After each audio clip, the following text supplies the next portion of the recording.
drop a bomb, bomb, bomb, bomb.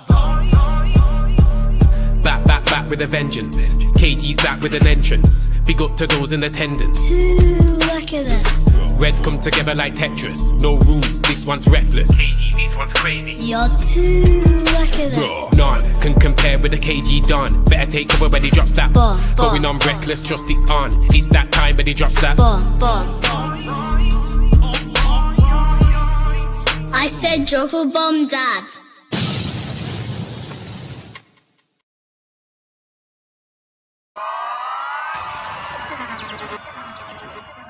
What's really good, people? Hey. Don't shoot the messenger, yeah? KG's not here. KG's not here. Don't shoot me. It's not my fault, right? Listen, he's filming for DR Sports, then he's got other filming to do, I think, for some other channel, then he's got some other stuff to do. So right now, he's not going to be around till the afternoon, people, but for now, you got me, the 5 Think Deep calling show, but we're going to have an emergency little meeting later with KG, so make sure you pull up for that one, yeah? But right now, guys, it's time for you to have your say. Make sure you call in. Also, if you're here right now, please smash the like button, and also, if you're new, please subscribe. Now that housekeeper's out the way, let's talk about this absolute clown, Gary Neville, talking about Man United.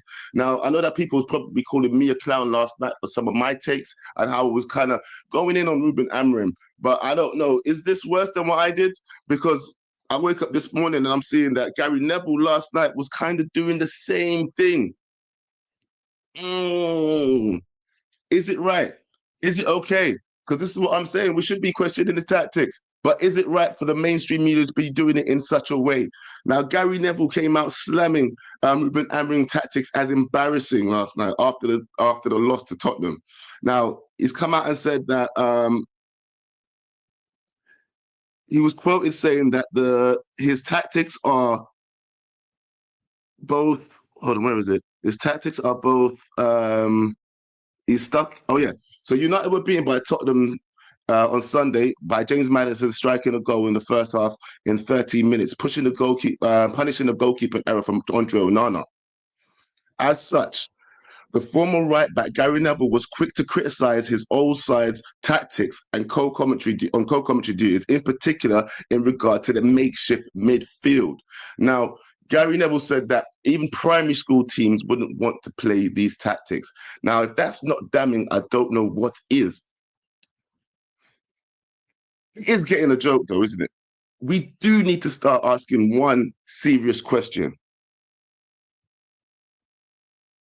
Should Amorim do something different? Or should he just fall on his sword and die? Because, I mean, in one way, I kind of respect his angle. You know what? These are my tactics. This is what I'm here to do. This is what you hired me for. Because in the same breath, it's the same thing that a lot of people was complaining about Ten Hag. He keeps changing for these players. No, play the Ajax way. It's what we wanted to see. If these players can't handle it, then bun these players. So in that respect, but there's the other arm, innit, of the players, the fans. Like, surely you should have some pride, and also we don't want to lose. Because for me, I do not want to be languishing in relegation zone. I know everybody's saying that we ain't going to get relegated, but could you imagine if we actually did? Like, people are saying there's 3 other teams that are worse than you. What if those 3 other teams just do better than us in these final parts of the season? Mathematically, it is possible. Yeah, so let's stop pretending like it's not possible just because, there's 3 teams that are worse than you. So what? We've proven that we cannot beat teams that are worse than us this season. So what if they prevail and we just absolutely fall to crap? This is what I'm wondering, yeah? So is Gary Neville right to be saying these comments? Is he okay? Do you think he's right? So you know what? Let me do this right now. I should have done this in the first place if I'm being honest, because now I've run out of yappa. I'm going to open the lines. You guys let me know, innit? Because as far as I'm concerned, I think Gary Neville is right, but a little bit harsh in the things that he was saying towards the manager, innit? Yeah, because like we got to last night, it's not all on the manager. These players are also to blame. You can't blame him for players making dumb mistakes like Onana. You can't blame him for players being scared to implement his tactics and not following what he's saying on the pitch. Gary Neville was right in one way. They do look like school children running around out there, right? They do, yeah? But it's not for the fault of the manager. The manager's giving them instructions and it don't seem like they're ready or able to follow it. So moving forward, what is the manager supposed to do? That's the main manager supposed to do from now on, because I kind of feel like he's almost digging his own grave, and at the same time, it's like Ineos dug it for him, and he's just digging it a little bit deeper. I don't know. He's putting himself into hotter situations by not winning games. Remember, the quote of the season by himself was saying that he needs to win games to win time. And at the moment, big man, you're not winning games. So I don't know where the time's coming from. Let me get to the first caller. Yo, big up, Pav. What you saying, brother?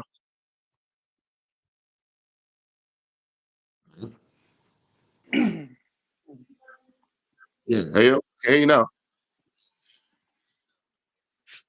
Oh shit, I'm in the studio. I didn't even know I was in there. Yo. Yo, what's cracking? I was shouting your name still. What you saying, brother? I was getting my earphones on, and that's why I didn't even realise I was in. Do you know what? No. I was Sorry. I watched a little bit of your show last night, you and Bots, innit? And then brother, where the season's pretty much finished. Like, even though we're in 2 cups, I can't even be asked to watch another game. Bro, I sat, like, obviously the game for me last night. Yeah, go on. No, I was gonna say, do you think that it's not possible for us to get relegated? Because a lot of people are saying, don't worry about it. We ain't gonna get relegated. It is possible, bro. It is Bro, we've very already possible. struggled against the teams that are below us. So what are people on about? I've been watching every show this morning, yeah? People are saying, oh, yeah, we are bad, but we're not going to get relegated. Even on KG's calling show thing with Abby, even Abby was like, oh, you know what? You guys are bad, but you're not going to get relegated. But who told you that? Who told you we won't get relegated? There's a stat right, yeah. I want to see if I can pull it up, innit? Because all I've been seeing...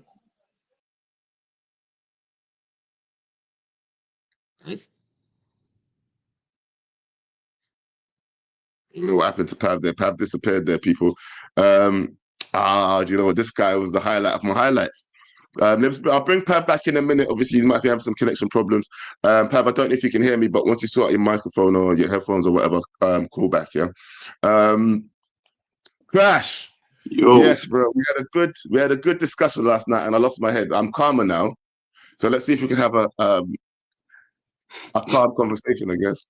An intelligent conversation. What are we saying? Talk to me, man. After my comments last night and Gary Neville's comments this morning, yeah, do you still think it's wrong to be criticizing the manager? Is it too early?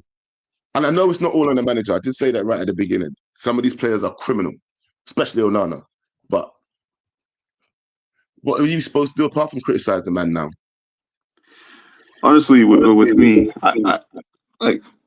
I don't blame you or anyone who's criticizing the manager. I said this last night as well. I said I don't like that. Everyone is, susceptible to criticism. That's just how it goes in the world of football, But the thing is that my main point that I wasn't even able to get it across last night was because the situation that they put him in is honestly one of the worst situations you could be put in as a manager. Like the same thing happened to Arteta when he was at Arsenal, right?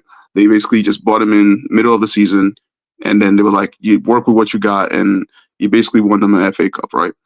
But with this is completely like different in that situation where we were already in 13th before we sacked Ten Hag. Everything was looking pretty bad at that point. Everyone was basically calling for the manager's head until they sacked him.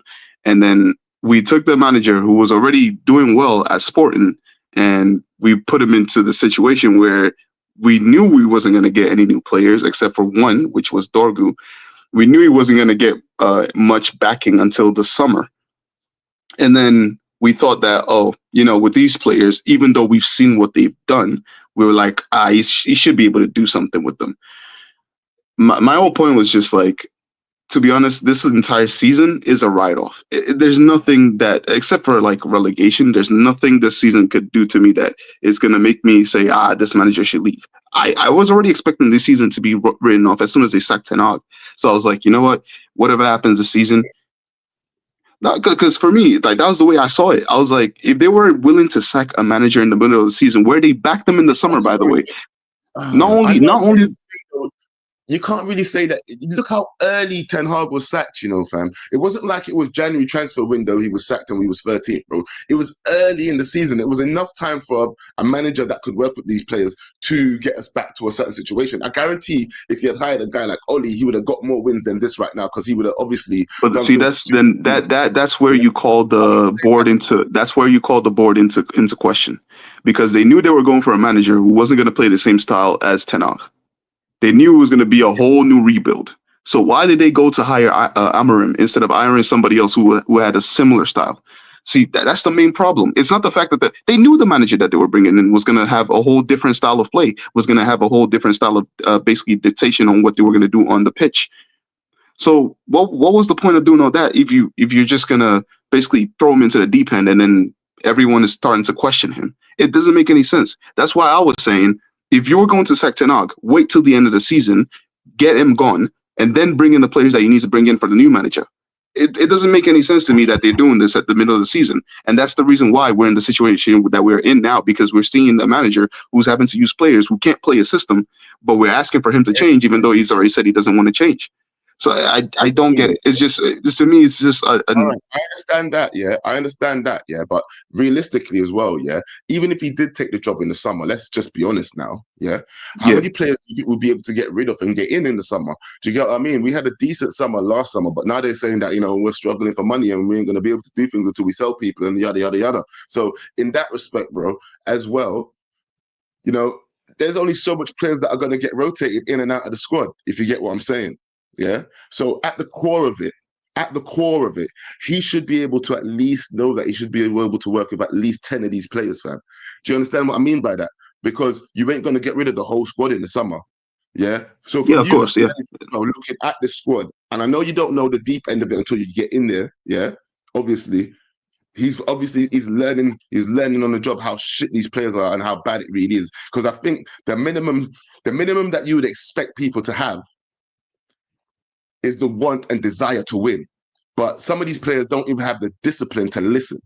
So, you know, I get that he's found out the hard way that some of these players don't even have the desire to win. But looking at the project, bro, he thought he could handle this team.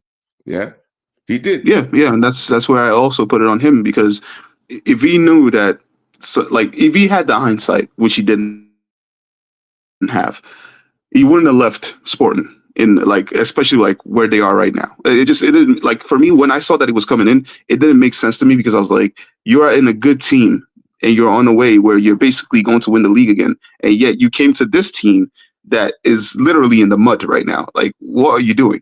But you know what? That's more of a pride, basically managerial pride on his side, because he wants to think that he could bring us back to where we were. And a lot of managers have come and thought that they could do that, and they failed. So again, if you believe in yourself, you're going to believe that, though, innit? If of you're course, a good manager from a winning team, look, every manager that we had, the last two managers that we've had, bro, have been winning managers from when we got them. Do you understand what I'm saying? Yeah. Yeah. They were winning managers. Yeah. Ten Hag won his league. Ruben's won his league, and now we've got these guys in, and we make them look like bums because our players just don't have the same desire as the players that we're working with before. And it's not even a lack of talent, you know, but it's a lack of desire. And that's where Man United, at the core of it, is falling apart. And look, I feel sorry for Ruben in one way, innit, yeah? But he won't escape criticism from me. And I'm sorry that it's come this way, because, like you said, it's not all his fault, yeah? The board does need to get draped up. I mean, they need to get draped up, bruv, yeah? And be like, bruv, why? You could have just stuck with, you know what? Even if you wanted to fire Ten Hag so bad, yeah? You could have just stuck with the interim. Let my man finish off his job over there. Yeah. And then at the end of the season, because like you said, it was already a write-off. So let my man practice while he was here, you get me? And then get Ruben in at the end. But I'm telling you, this is why they couldn't do it, yeah? Because they sacked Ten Hag so early, bro. It was a very early second when you think about it, that they had to get someone in that they think that could have reversed the situations to make it look like they done well. Because they could have started this rebuild after. They could have started this rebuild in the summer rather than in the middle of a season where now it's detrimental and we could actually face relegation. You know, one last point I want to get off before I leave. There was this thing I saw about the whole Dan Ashworth situation. Basically, them, letting them go, the mutual termination of contract. Yeah. Basically, what happened was that he suggested to them not to sack Ten Hag and wait till the end of the season because how much money they spent on him during the summer. So I guess they all had a disagreement there, and then they basically sacked Ten Hag. He was in disagreement with it, and they let him go. Which again is another part of which is stupid because they spent multiple months waiting to get this guy from Newcastle when he was there. And he was telling them, basically warning them, if you're gonna do this, make sure that he's gone at the ending of the season. Don't sack him yet because you're gonna regret it. And we already regret it. Amorim is taking like the brunt of the blame. They sacked the person that they waited months for and still paid money for, and now they have to pay more money for him to be on leave. It's crazy. Like the situation is insane. They don't sound any smarter than the Glazers at the moment, do they? They really don't. They really don't. They really don't. But you know what? Big ups. Have a good day. Thank you for the call, bro. Good conversation. I'll speak to you soon, man. Hey, you gonna come back to my club? You gonna come play for pro? Hey, you gonna come back to my club? Bro, it's up to you right now. Honestly, you're the guy who owns the club. I don't really have much say in it. But right now, because Wajid basically said because he can't really manage Preem's club right now at the moment because he's busy. So I'm basically gonna be doing this whole managerial stint for them for a bit. So again, just discuss it between you and KG, and then we'll see what happens. Off screen. Back to the show at hand, people. All right, let's get to the next caller. Pav, have you sorted your audio situation out? I'm back, man. All right, perfect. Let's talk then. Right, what was the stat that you was trying to bring up a minute ago? So basically, yeah, I was looking at this. I have to pull it up again, but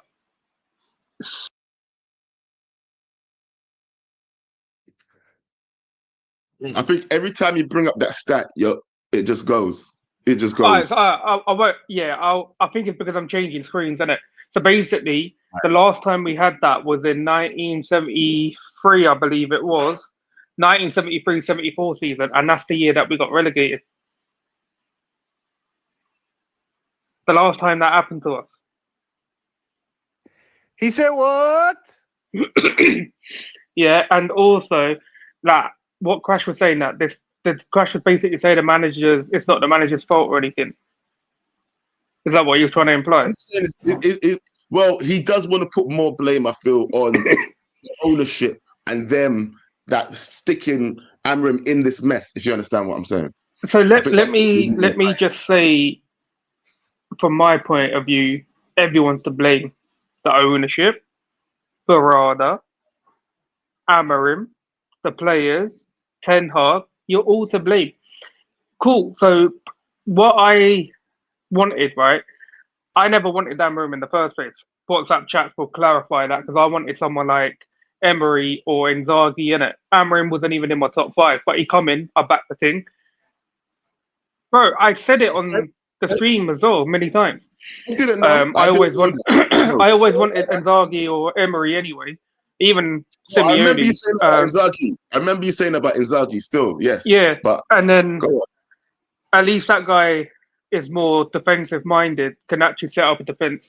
Right now we're playing with 6 defenders and we get piped every week. And I don't even care about the pause and stuff in it. That's what's going on. The reason I'm calm is that man, I'm on holiday in it, so I'm not portraying any anger or anything in it. For me, I'm calm in it. I'm not even in England at the minute. I'm out of work. I ain't had a holiday since 2019, bro. Since 2019, I ain't had a holiday. Enjoy right exactly. now, fam. All you can say is to sit back, relax. Don't focus on United, fam. Just do this and then bounce.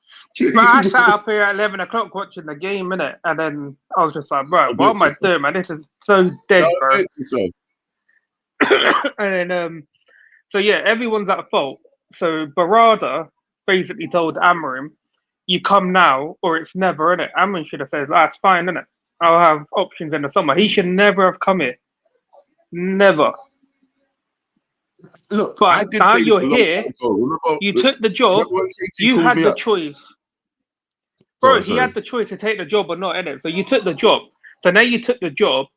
It's your job, yeah, to get the best out of these players. Your job to sort out results on the pitch because the last manager got sacked because of results. Now you've come in here, yeah, and you've got the worst record, yeah, of any United manager post Fergie. The worst record, and it's unexcusable. I don't care, yeah. Because people was getting mad when my man was, you know what? When I backed Ten Hag, people were saying that he had the worst record at the time. Remember, right? Yeah, yeah. He's got the worst record. So why did we just keep getting people that keep getting worse and worse and worse? I don't get it because, like I said, it's not just a singular. It's not a singular person to blame. It's a collective, innit? Obviously, the Glazers have started all of this where we are now. Yeah, Ineos using the front that they've had to sack all these staff, cost-cutting measures to basically bring the club back to where it was, where it used to be. That's a lie. That is a lie because one of the financial experts, yeah, who was on the whole Man City case and everything, said they're using it as a front to cover up other things. Just saving money off sacking and making redundancy of staff is not the main issue at United. It's the debt it's the interest. It's the interest that we pay every year on all the debts that Glazers have racked up in it. And Ineos, knowing that how bad the financially the club is, yeah, still came in and you've made it worse. You have made it worse. And I would never forgive them because we could have been out of this mess. We could have been out of it. Let me ask you a question. Glazeronomics aside, Ineosnomics aside, yeah, just concentrating on the manager. And actually, we can't excuse the Ineosnomics, right? Ineos and Amorim at the moment, right? Yeah, bro. I know that they have a lot to blame, but how do you feel about the manager as such? Especially because this is what's going on in the media. You heard what Gary Neville said, right? You all right? Yeah, I read quotes. I read the quotes. Okay, yeah. So what I'm saying is, like, if you heard what he said, how do you feel about Amorim? I know you said you never wanted him, but how do you feel about him right now? Is it so getting I right can't officially say that I'm Amorim out because if I do, I'm banned off this channel because I made a deal, and I know Yo-Yo clipped it up. He'll have that on his record somewhere. You know that guy's got it. So I can't say it until the last day of the season is over, innit? But I would not be surprised, yeah. I would not be surprised. You feel a little bit on the fence. Are you on the fence then? I can't say nothing about fence or nothing, bro. Classified, isn't it? Classified for a couple of more months. But I would not be surprised, I would not be surprised if this man gets sacked at the end of the season, considering they only bought him in on a 2-year deal. Because you've been brought in to try get a few results, yeah, some good results, and it's not working. And they bought you on a 2-year deal. They've only signed you one player. Now in the summer they're gonna have to do another review to see that if you're gonna be the man, because the amount of players that they're gonna have to get rid of. Yeah, and he can't even work. Bro, he can't even get the best out of review. They better know who they want, fam. Because if you're gonna buy players for 3 in the back system, yeah, and then get another manager who plays a whole nother system, Ineos don't know what they're doing. But this is the thing: how many of these players here actually adapting to the 3 in the back system? There's only Agate and probably Ahmad.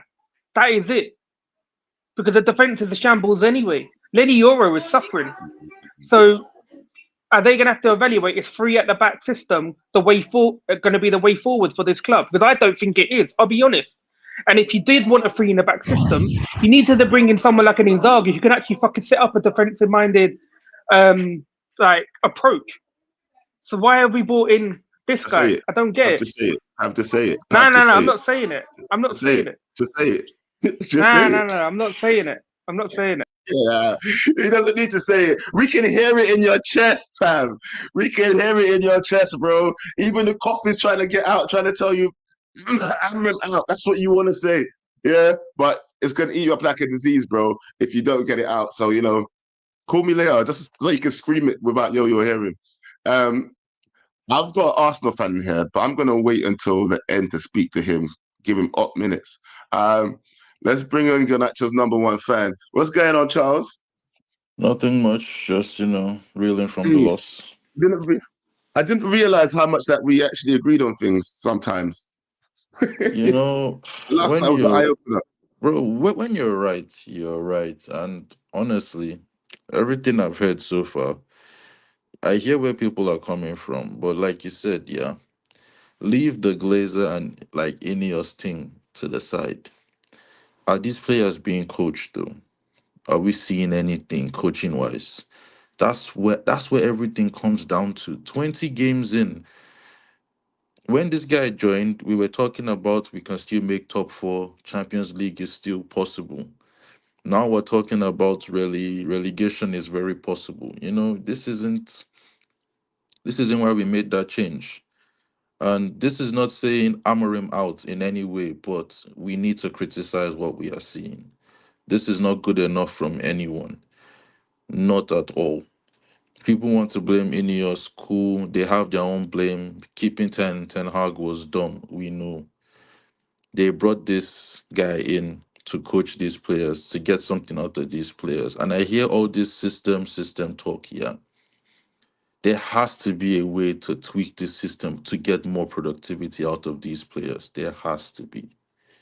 We cannot be If dragging he thinks he's tried, relegation. what if he's tried everything? What if he's tried everything possibly known to himself?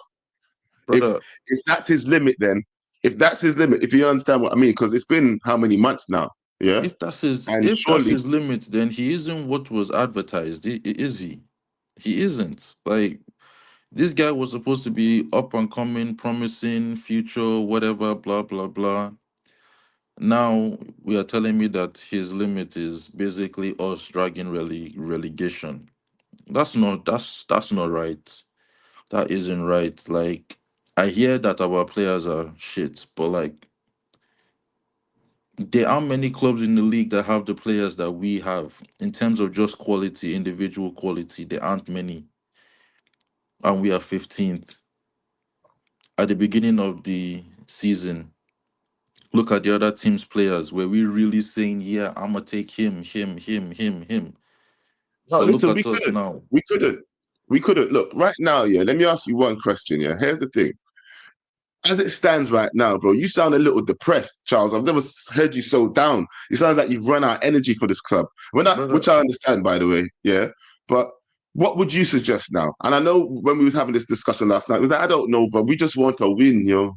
But right Yeah, now, like, see, like, look, at the end of the day, bro, do you know what? There's only remember I said there's only defending I could do of Ten Hag until I said that enough was enough, right? Right yeah, now, let me ask you, what will it take for you to say them important words that everybody's probably waiting for certain people to say? like to be honest, yeah, just relegation. Like, there's a limit. There are how many games left? 13. There's it in those 13 games. If I keep seeing what I'm seeing, the trend I'm seeing, where it's what 8 losses in our last 14, or what was it like, bro? We need to have Yes, conversations. 8 and 13. But then, even in saying that, there's also like injury tax because Ahmad is out. We have no attack.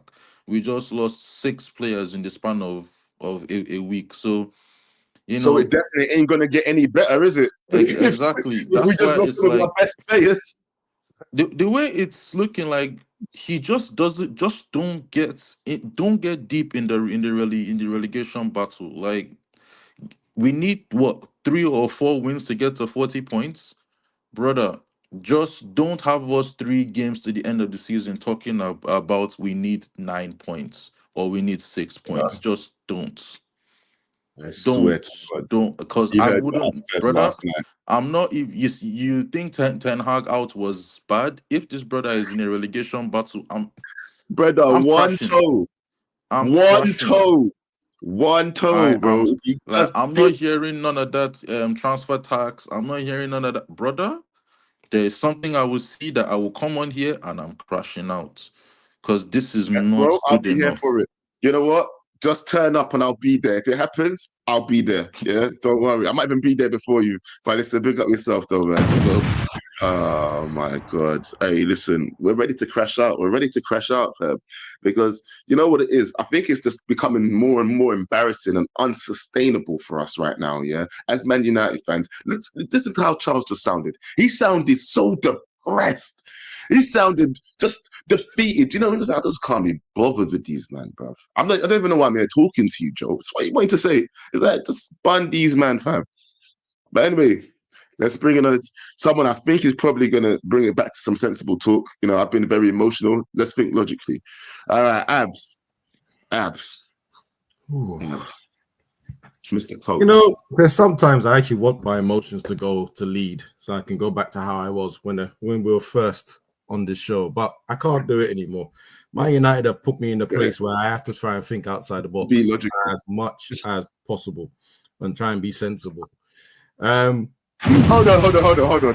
How do you have to think outside the box to be sensible? Because that's what I said. I have to go past my emotion, bro. I'm just as reckless as you as KG, you know, but I tend to hold it in now, right? I can't watch football as a fan anymore. I'm trying to watch it as someone that's in the game, whether lower levels or not, but in the games. Now, I have to say, right? This whole season has been a calamity from top to bottom, right? Yes. And the bottom, unfortunately, does include Amorim, right? Whilst I'll put the blame on him less than the players, least. At some point now, I have to start asking him questions. Now, I'm making this clear. I'm not asking him to change the formation. I do find it odd, though. Ten Hag came, and someone can correct me in the chat, right? Ten Hag came, his style of play was passed down to the under 23s and the under 18s. Yes, it was. So I have watched highlights, but I've also seen lineups, and the under 18s and the under 23s don't play Amorim's football, right? I know that. So not only is he having to coach the first team, anytime, perfect example like this Sunday, when he has to fill out all these under 23s, right? He has to also coach them for longer to get the message. So there's no cohesion in the whole club. So then you turn around and say, if you're not ready for this change, Jason Wilcox, because he's the one that should be running that, why on God's green earth did you force this man? Why did you give him the ultimatum? Come now or never have the opportunity forced again. him. So, and then I ask, so who was your alternative then? If Amorim, there was someone other than Amorim. And again, someone could put in the group chat for me, because I need to know, right? Who was your other option? What formation did they play? Because if it was Inzaghi, he plays the same fucking formations. Oh, shouldn't swear. Sorry. Sorry, don't worry about it. I've already sworn. If it was Inzaghi, he plays the same formation. He plays 3 at the back or 5 at the back, whichever way you want to put it. So if the players are not fit for this version of 3 at the back, they won't be ready for his version of 3 at the back, because the fundamentals is the same. Amorim's more attacking with 3-4-3. Inzaghi is more defensive with 3-5-2, but the basics of it's still the same. Do you know what? Yeah, I'm not gonna lie. I don't watch Inzaghi. Yeah, I don't watch Italian league football. I've never watched his team play apart from like in Champions League, right, or whatever. But for me, I believe that Ineos are not sure about this appointment, fam. That's why. And there you go. There you go. You've hit the nail on the head, right? Which is why I said this has been a mess from top to bottom. This has been a mess from top to bottom. And it's, I know we're what's 15th? What's the safety net? At the moment? Or is it 7? Something like that. What's the safety net? Something like that. I don't know. I can't remember. Someone said 6 points earlier. I think it was Crash. Let me go look. But still, though, bro. But still, that's the thing. I'm not calling Amorim a forward, right? I'm not, because the way he's come out from day one and said, I'm not changing this formation, and Ineos hasn't come out and said anything, means that they've had this conversation before he signed that contract. It's true. He's told them, I'm not playing 4-3-3. And then we come back to this 4-3-3 nonsense, right? Uncle has said it in the comments a couple of times, but I feel like we kind of rewrite history, because we did play that before. How did it go? Yeah, Exactly. It wasn't exactly a success, was it? So that means this is why I said I'm looking at the players before I look at Amorim. But before I look at the players and Amorim, I'm looking at the board because I don't understand your decision making. Yeah, but you see now, yeah. But here's the thing: even if you're looking at it as that hierarchy, right?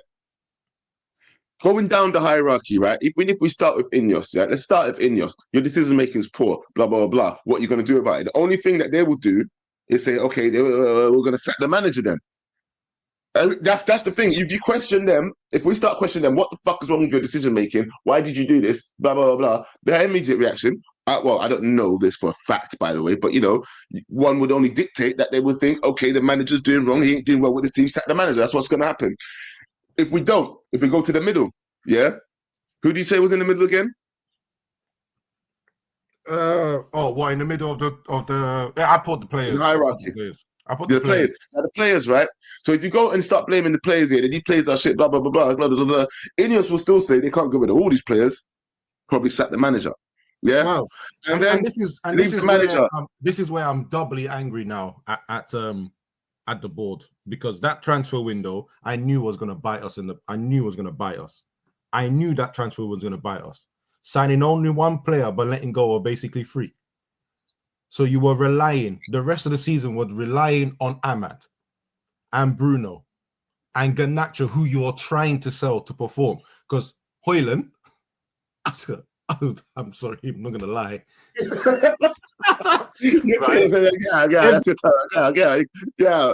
So leave Højlund alone. Actually, no, don't leave Højlund alone. Go on. Finish your point, Højlund. No. So all I'm going to say is I was already Ineos out before the end of the window, and they confirmed it by not buying anyone. And seeing Ahmad's injury has absolutely finished me, because they thought they couldn't stretch to get someone in attack after getting rid of two. After getting rid of Rashford and... But look at who we was in for. Look at who we played last night, who was in for. That's the level of player that we're going for. He can't finish food either. Yeah, but he played 90 minutes, didn't he? He was always part of every Tottenham counter-attack. Okay, he couldn't finish his food. That's the level. Okay, I'll give you one. Ahmad. We can't play him for the next 6 months. Højlund. No. Did Højlund even run with the ball or help in any of our counter-attacks? He did. He had a good shot at the beginning that missed. I mean, that didn't miss, sorry, that got saved. Probably was decent. Cut it back, remember, took the shot. 9 minutes, you're telling me about the first shot he took, and then you never saw him again. I didn't watch the match. As much as you couldn't finish, you saw him. I had to watch it on Match of the Day and shit. That's what I'm saying, bro. Bro. I'm not watching anything live anymore, bro. I hate matches. I hate them. I'll hear back result afterwards and then go back and watch it because it's all dead food. Yeah, this is it. It's a total mess, bro. I don't even know. I don't even think I can't put my finger on one person. I'm blaming the whole organization from top to bottom.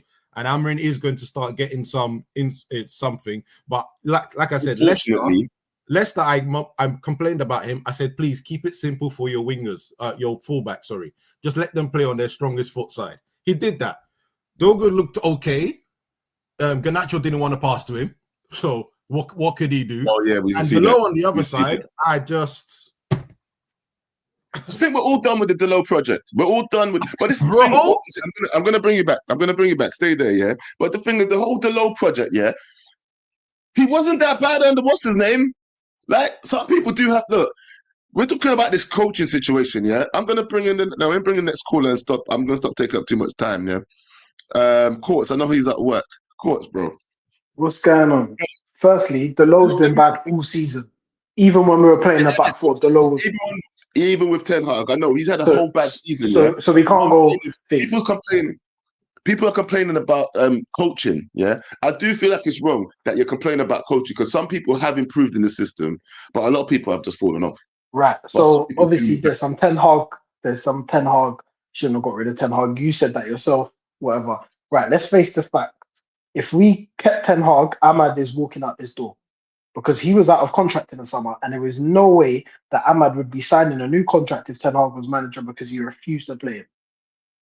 We know that for a fact. Bro played Mazraoui in a 10. He played who's the brother who went to Italy? He wasn't Omari ready. Forson ahead of him. He did not want to play Ahmad. He did say that he wasn't ready the previous season, and he was getting played more though, wasn't he? Was he? Even in Because the preseason, if I remember correctly, if I remember correctly, see Ahmad and Sancho together. I couldn't wait to see it. Remember, I was saying this because Ahmad was getting played in preseason. Ten Hag said he was getting him ready for this season. Preseason, and if I remember correctly, Ahmad was one of our key attackers in the first few games of the season. And then when it was the game against Liverpool and all of these boys were back, Ahmad went to the bench. And then we didn't see Ahmad for a few games. Didn't trust him yet. Everything takes time. You don't know. This is not a fact. But anyway, maybe. So maybe Ahmad wouldn't have signed a new contract. We're going to put that one as a maybe then, yeah? So fair enough. Maybe no, it's right. So that you're comparing. We've got a problem with midfield. Yesterday, I wasn't surprised with the issue of midfield when Casemiro and Bruno were playing. Could it have been set up slightly differently? Yes. However, it wasn't an ideal situation with the injuries and the illnesses, because I think some of them were illnesses, not just the injuries. Now, some people are sick. People are talking about give Ten Hag 10 Hag's wasn't this bad, bro. I remember teams were walking through our midfield for fun, and I'm not saying it's better now.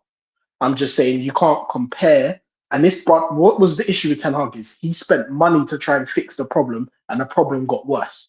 Amorim got a Dogu and lost some players, and that was it. Like when we finished the January transfer window. This is an unfair situation that they've stuck him in then, right? Of course. The Ineos have, it's like me as a plumber, gas engineer. I'm fitting a boiler, but I've only got electrician's tools. I can do some of my job, but I can't do my job to the best of my ability because I don't have the necessary tools to equip me to fully work as I can. They knew he needed 10s and wing backs, and they got rid of players.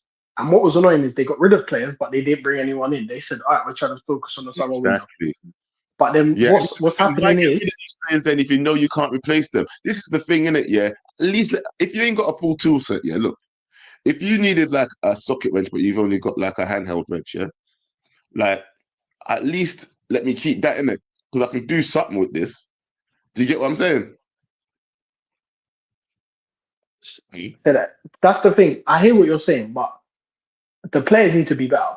And this is why when we had our big wins this season, Amorim was vexed. When we drew against Liverpool, beat Arsenal, games that we thought we were going to lose, Amorim was vexed because he's like, you guys can play with that level of intensity that I need you to play with.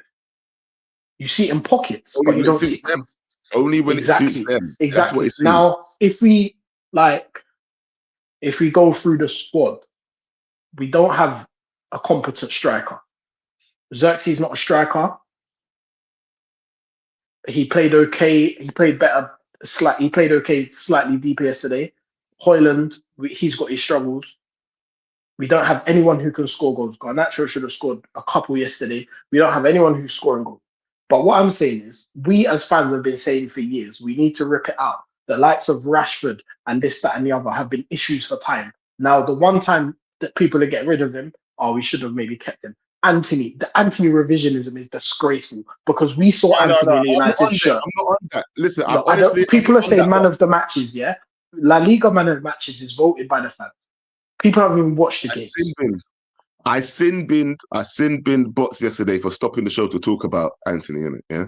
Simple, yeah? Because I was like, but what you do? Yeah? The revision, bro, like, do you know what I'm going to say? Like, that's like me seeing Sancho in a Dortmund shirt the first time, not before he went second, like second time, and going, but this guy's going to be a baller for us. No, he was a good for them. Anthony, we saw him in the United shirt consistently. Bro, he could not be, he could not be any winger for any fullback for pace at all. And now we're going to say this is... He's not doing anything different, because I've watched some of his matches. What he's doing is exactly what he does here. It's just like, for some reason, he's beating them. Yeah? And he was in tons of space when he scored some of his goals. Yeah? But anyway, we're not going to go into that one. We're not going to that one, yeah? What I do want to ask you is, though, Courts, yeah? With that being said, because one of my main issues that I have with United fans at the moment is the fact that it feels like you're telling me I shouldn't question the manager. Like, no. You're talking about how we don't have strikers and we need strikers and things. Why didn't my man use just my man yesterday earlier then? Obi was on the bench, fam. Yeah, Obi-Wan can come on and do something, fam. He didn't let him do nothing. 3 I hear that. minutes. That's taking the piss. I hear that. He should either not brought him on or brought him on for longer. I hear that. I fully agree. And I think the thing is, you can criticize decisions. I criticized the decision to play Dorgu at right wing back the first game. That was wrong. I've criticized substitutions he's made. That we can see. But the thing is, yeah, is my thing is until this guy has a transfer window or been given some of the tools to try and make it work, I'm not gonna say this guy's a scrub, this guy needs to go. I think Ab said it actually when we were looking at potential managers. Ab said he doesn't really want Amorim because he doesn't think the players have the brain capacity to try and play this formation, and it's kind of looking right. It's true. It's true. Because the players don't seem to be asking them to do what they do now. The resume was good before, but we've had every manager who's come here has had a decent resume. However, what we're looking at now is we've said, right, we want a manager that plays 3-4-3. We need to give them time to try and play 3-4-3 with United. I need a transfer window where we're actually going to buy some tents. We're going to buy capable fullbacks either side. Because we remember when we had the problem in midfield the first season under Ten Hag. Who did we buy? Mason Mount. Yes. And the thing is, though, the manager wants to use Mason Mount. You know, just these guys. Mason Mount would work as a 10. He would work. That's the funny thing. But listen, when you look at the depth of our attack, we need Mason Mount right now because literally we've got our attackers. Our first team attackers are Xerxes, Hoyland, and Garnacho. That's it.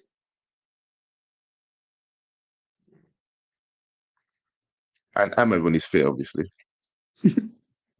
But he's done for the season. I'm talking for the rest of the season. For the rest of the season? Was Ahmed for the whole rest of the season? Is he done? Yeah, he's done for the season, bro.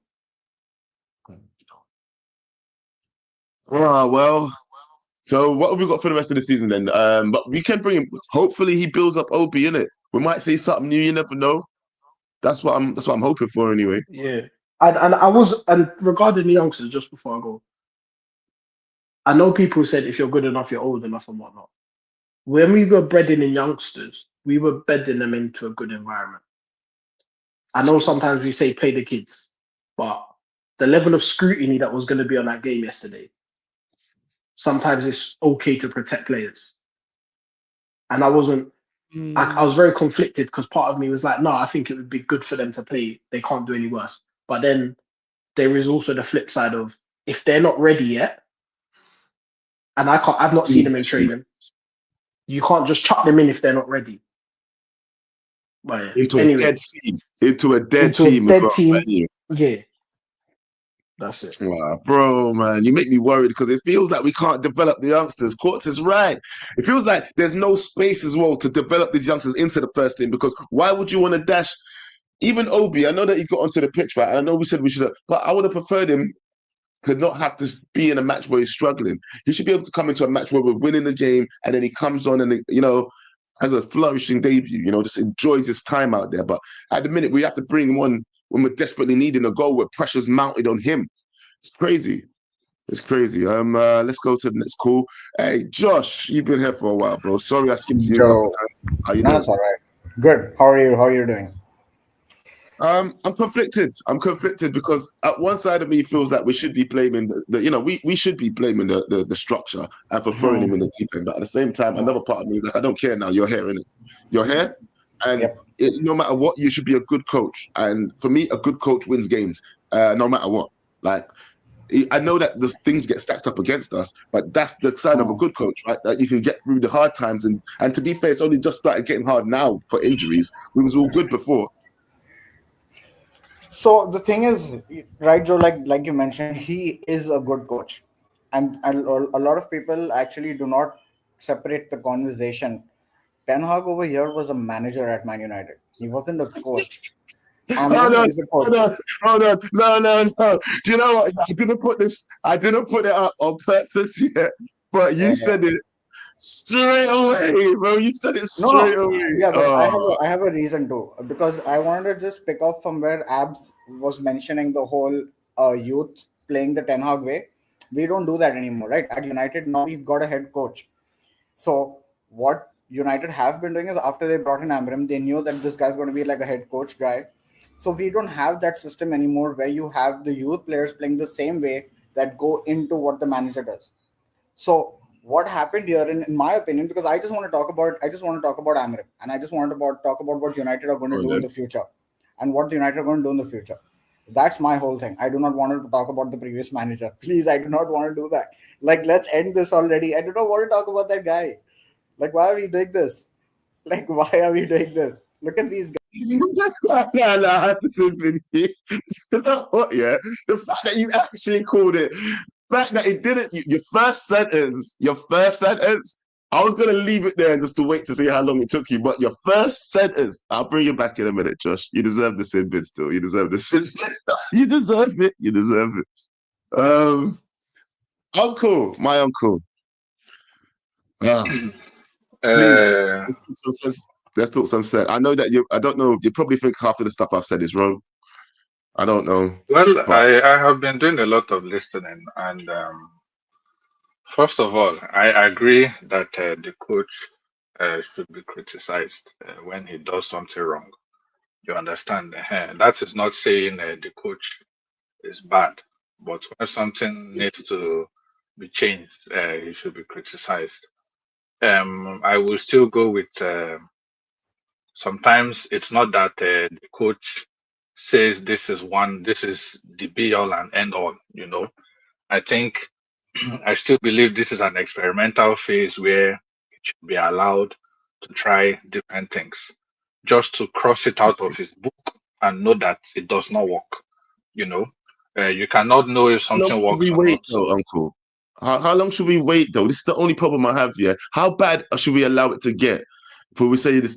Keep experimenting. Do you know what I mean? It feels Well, like but with when he came in, and that is where I disagree with Pap. When he came in, with nobody said we are winning Champions League. We said this club, this team needs to be torn down and rebuilt from scratch.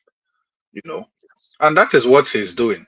He should be allowed to take his time and experiment. The problem is a lot of us. It is very easy to become very short sighted. When things are not going the way you want it to be, it is very easy for you to criticize people. Like I said, it is not above criticism. But he played Dogo in one match on the right, and all of a sudden, uh, he's this one, he's that one. We are Man United. We are not a charity. What does that have to do with experimenting?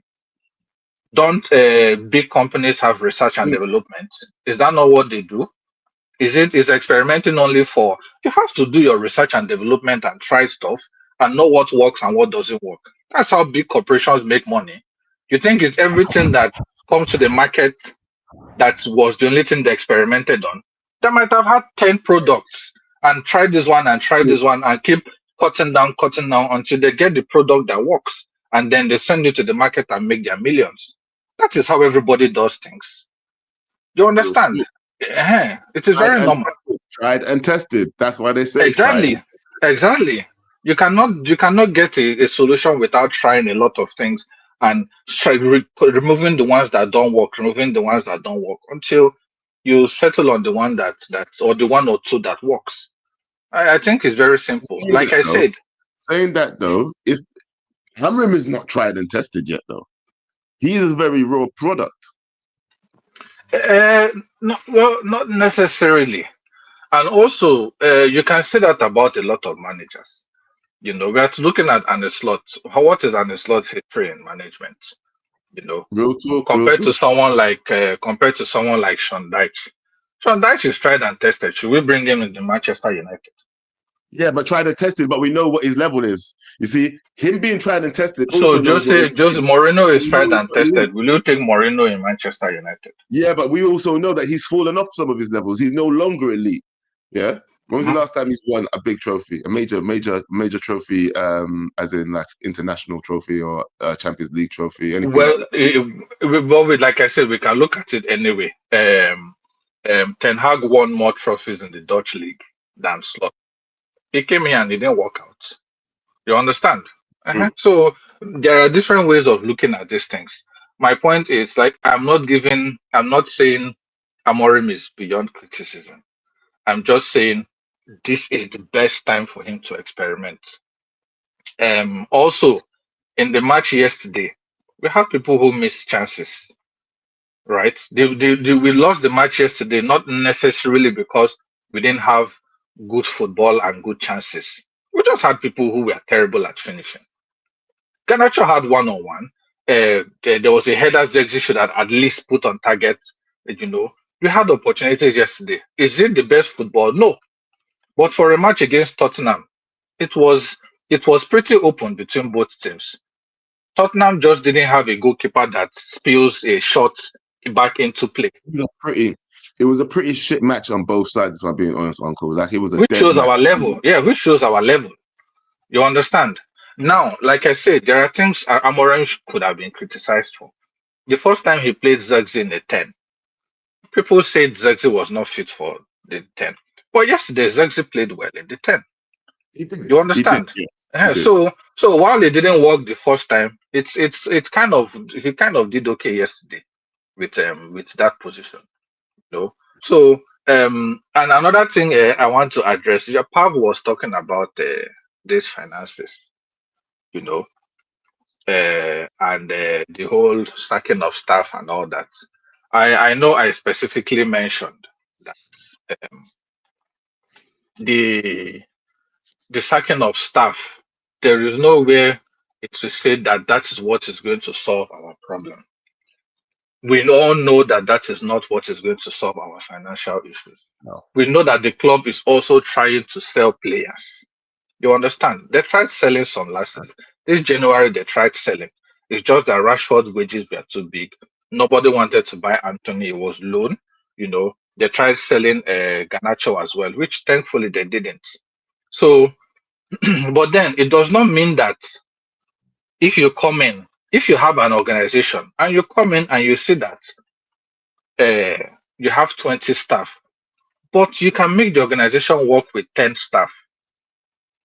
So why will you keep 20 when you know you can function with 10? That is efficiency.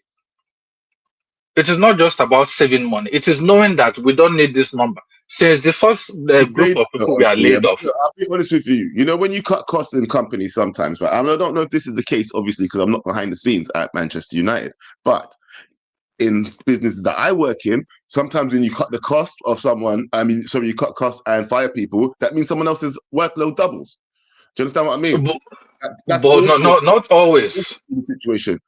Do you know what I mean? But not always. And I will tell you this: there are some times when people's workload doubles. It doesn't necessarily mean that. It doesn't necessarily mean that the person is overworked. Because I was going to say that some people might not be doing enough. There are people that sit in the office all day. Number one. Number two, sometimes cost cutting directly does not also mean that the job is just handed over to who is left. Sometimes the job might be outsourced to another company. It's just Yeah. not directly, Well, because listen, all of I'm not these saying things. it was. Mhm. I'm not But saying it was a my point there necessary is, excuse, but my point there is, the club is not. It doesn't have to be one or the other. The club is cutting costs, but they are also trying to sell players. The Ineos has pumped in 300 million already. So it's not just one or the other. All these things are going hand in hand in order to try and save money. You understand? It's just when we want to criticize, we pick one and we leave the other one.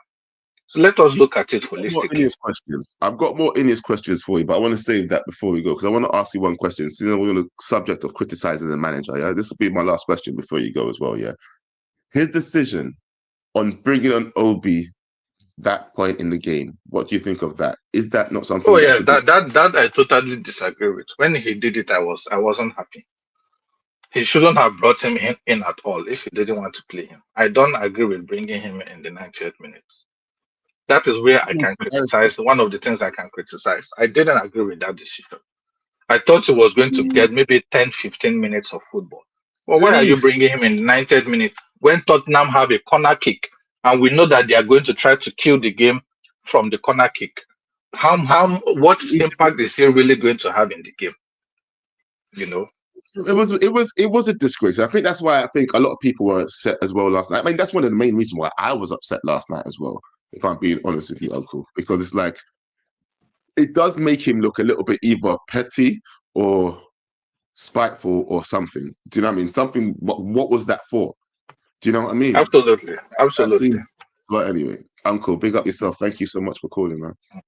Uncle does calm me down. I can't lie because I'm always angry. So, let me go back to. Should I go back to Josh yet? Should I go back to Josh yet? Nice holding sin bin still. Just Joe. Yo, what's going on, bro?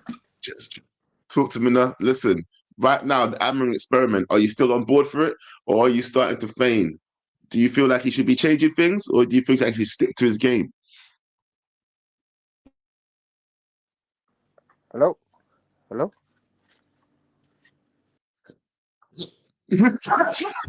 right, let me bring in Josh. I'll bring you back, Just Joe. Yeah, Josh. Yo. Okay, so my What's whole happening? point is, I do not want to criticize Amorim right now. I don't think the fan base is in any position to criticize this manager right now. Like, you can pick on very few things and very little things, but you cannot criticize this guy until December at least. He needs his window. You need to sign him some proper players, at least 7 or 8 players in the positions he wants them to play. Hold on. We can't criticize him at all. When? You can't criticize this guy. Look at the personnel he has. He is hell bent on using his formation and he's hell bent on using his system. When he doesn't have the personnel to play his system, how are you going to criticize the manager? And by the way, this was the whole point I was trying to make. Now listen to me, Joe. What I was trying to say is, Amorim did the same thing at Sporting. He had a whole structure behind him that gave him the personnel, gave him the players to be the head coach that he is today. So that's the whole point I was trying to make. We now have that at United. We now have a head coach at United. So United need to do the same thing for him. You get what I'm saying, though?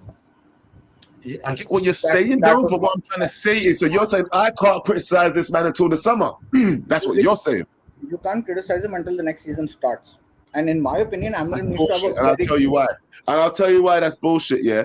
The reason why that's bullshit, bro, is because I, as a fan, I am seeing my team go down and down and down and down and down the table, fam, yeah? Losing to opposition I don't think we should be losing to. And even if you think that these players are shit, I don't think every single one of these players are shit. And I think that we have the personnel that should be beating a lot of the teams that we have been losing to. Now, if it's a mentality thing, if it's an attitude thing, whatever. What I'm saying is, head coach, yeah, you need to figure out what it is and coach it out of them, fam, yeah? We didn't hire you to just say, okay, we're just going to give this your free ride, and if you get relegated, it doesn't matter. No, bro, we brought you here and because we expected better things. You took this job as well. You looked from the other side, from Sporting, and you looked over here, and you said, I can do that job. He said, I can do that job. And then he come here and he can't do the job, fam. And he said it himself. It takes wins to win time. And he ain't winning shit. So where's the fucking time coming from, bro? Sure. So let me say this, right? The thing is, you can criticize Amorim, but you can't say Amorim out and all this and the shit that the fan base is doing. I didn't say it. You can't do that. Like, sure, you can. I didn't say Amorim out. But you just told me I can't criticize him until summer. You said I can't criticize him until summer. Well, I'm criticizing his arsehole, bro. The thing is, what are you gonna criticize him and do? He doesn't even have the personnel to play his way. That's something I've clocked about Amorim. Ever since he's come back from Sporting, he's not been able to play his way. The only time you can do that is once you give him a preseason, you give him his players, and then you see him for the next 2-3 months of that next season. That's my thing. Because I'm looking at Amorim in December. That's my thing. You need to have this guy play the way he wants to play his game. You keep saying December. December gone, fam. No, I mean like next season, December. That's what I'm looking at. Oh, so you're waiting until next December? Yeah. Because look, that's the thing. Now you finally have a structure and you need to get this guy his players. You can. That's my whole point is you can criticize a manager. You can keep like I said this before on the channel and you were there as well, Joe. I said he can Oh, you're keep the confusing me, philosophy. fam. Nah, blood, shut up. You know what? You're actually confusing me. Because you keep saying, just now you're saying you can't criticize the manager. Before, the minute I started getting mad, you said that I shouldn't be criticizing the manager, Josh. You're confusing me, fam. Am I the only one that's hearing this?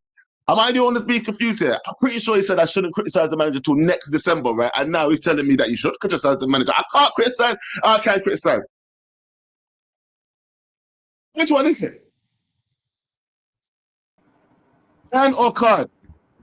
Bro, not to the extent that you want him out of the club. Not you, but the fans. That's Yep. my whole point of coming onto the stream. That's it. All right. That's all the point that I was trying All to right. make. I don't think anybody is saying But let me, Amrim out yet. I mean, there are some people in the chat I know that are saying Amrim out. Yeah, I know that. But you know, the whole thing about I mean, if they feel that way, I understand. So what I was trying to also make a point on, basically on what you're trying to say as well, is I hear it, right? Like I hear you want to criticize this guy, and I hear you want to criticize the fact that he's not tweaking his system and he's not getting us wins. And I know that we're not this bottom 15th table team. We can still be top of the table. I agree. And I want Amorim to do that. But I feel, and here's the whole point, right? Like I'm trying to talk about. I feel Ineos didn't see this coming. And I feel like when they got Amorim here, they didn't know he was going to be this stubborn. You get what I'm saying? So we have a clash between actually the structure and the manager, which is why you need these guys to incorporate each other's ideas in the summer, and then we get on from next season. That's the point I was trying to make. If there's a clash, there's only going to be one winner. You know that, right? If there's a clash between the higher ups and the manager, well, guess who's going to get fired? That's what I'm trying to say, though, because I feel like Amorim won't have time next season. That's what I feel. But this is why I'm saying he needs to get the ground. He needs to get the ground running as soon as next season starts, in my opinion. But he needs the players to do that as well. All right. So for you, this is this season's a write-off, then, isn't it? Anything can happen. Complete write-off. Complete write-off. I can argue that for you, it's okay if we get relegated. So if this manager was to get us relegated, you would still be Amorim in. First of all, I don't think we get relegated because the teams are shit. Fair enough. I said, what if? Let's play Marvel what if right now, fam. No. What if this manager gets us relegated, fam? No manager should get United relegated. Period. So if he gets us relegated, you wouldn't say manager out then? I would have to say manager out then, yes. Because I know United can do better than what they're doing right now as well, by the way. I'm just very chill, by the way, on this whole Amorim thing. I don't care about this season. I've written it off. I want to give this new manager a chance. But with the way this guy is moving, it just needs to go in a certain direction next season. Relegation is where we draw the line. That's it. So nah, man. For me, I don't even want to be in the relegation zone. Like, if we get into the bottom three, you're taking the piss, fam. You're taking the piss. You are actually taking the piss. If we touch bottom three, Man United in bottom three, are you stupid? So, bottom three. I would have argued that they could have kept Rude until the next season, until the summer. Why that's not? What I'm saying. And this is what I'm saying. Ineos is a complete failure when it comes to this whole Amorim thing. He's a good manager. He's a good coach. But they didn't know what these guys were getting. They probably clashed with Ashworth, and then this guy Yo-Yo is a complete instigator. You know, he's a complete instigator. He wants me to talk about. That's what we hired him for. That's what we hired him for. He's doing his job. All right, leave him alone. All right, that's it, man. That's it for me. That's the thing. What about Anthony then? Do you want Anthony back? Bro, let's not talk about Anthony. I don't want to talk about Anthony. I know what you guys are trying to do. I know what you guys are trying to do. I know. That's the end of your cool, bro. That's the end of your cool. Oh, guys, it's getting late, isn't it? Oh, yeah, I've been there for over an hour. I didn't even realize. All right, hold on. Just Joe, have you fixed your situation? Yo, is that better? Can you hear me now, yeah? So much clearer. What's going on, fam? Yeah, man, I'm good. First time caller here, innit? So. What?